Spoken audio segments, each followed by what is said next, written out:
নমস্কার বন্ধুরা, তোমরা অনেকেই হয়তো জানো না ব্রাহ্মী শাক কেমন করে লাগাতে হয়, বা হয়তো তোমরা ভাবো যে টবে হয় না। দেখো, আমার খুব সুন্দর হয়েছে টবে। এবার ব্রাহ্মী শাক কেমন করে লাগাতে হয় সেটা তোমাদেরকে আমি দেখাচ্ছি। এই যে ব্রাহ্মী শাক থেকে শাখা পোশাখা বেরিয়ে এসেছে, এটা তুললে দেখতে পাবে এখান থেকে শিকড় বেরিয়েছে। এই যে শিকড়,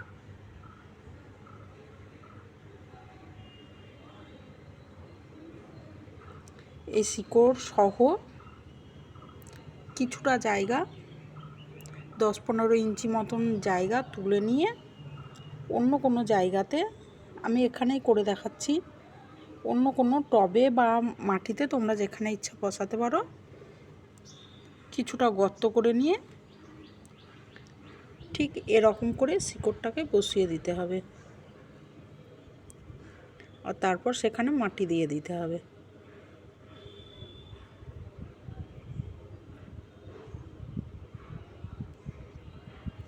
ব্যাস, তাহলে দেখবে গাছ হয়ে গেছে। আর তারপর দুবেলা করে জল দিতে হবে।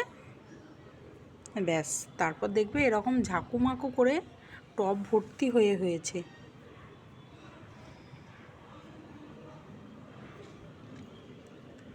আমার ভিডিওটা তোমাদের ভালো লাগলে একটি লাইক অবশ্যই দেবে,